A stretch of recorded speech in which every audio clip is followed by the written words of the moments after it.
आज राज्य में आरंभ है मुख्यमंत्री अन्नपूर्णा योजना। ए योजना द्वारा हिताधिकारी माने एणिकी आउ 5 किलो नुहे 10 किलो चाउल पाइबे। या द्वारा राज्यर 1 कोटी परिवार 3 कोटी 28 लक्ष 52 हजार हिताधिकारी उपकृत हेबे।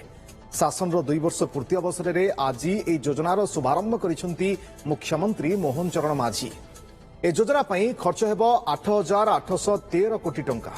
खाद्य अभाव जेपरी कौन शिशु अपपुष्टिर शिकार न हेबे एवं वृद्ध वृद्धांकु जेपरी खाद्य सुरक्षा निश्चित कराजिबो सेही उद्देश्य योजनार शुभारंभ कराଯାଇଥିବା କହିଛନ୍ତି मुख्यमंत्री।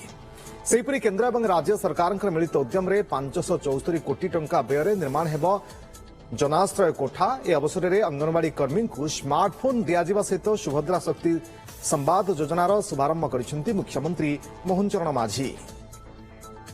ये मुख्यमंत्री अन्नपूर्णा योजना यह माध्यम केवल परिवार रे अधिक आपंकर घर को शस्य बा चाउल पहुंचो केवल सैया नुहे आम सरकार जनकल्याण प्रति अंगीकार गरीब जनसाधारण प्रति संवेदनशीलता एवं ओडिशार प्रत्येक परिवार भात थारी को सुरक्षित करिवार एक ऐतिहासिक संकल्प।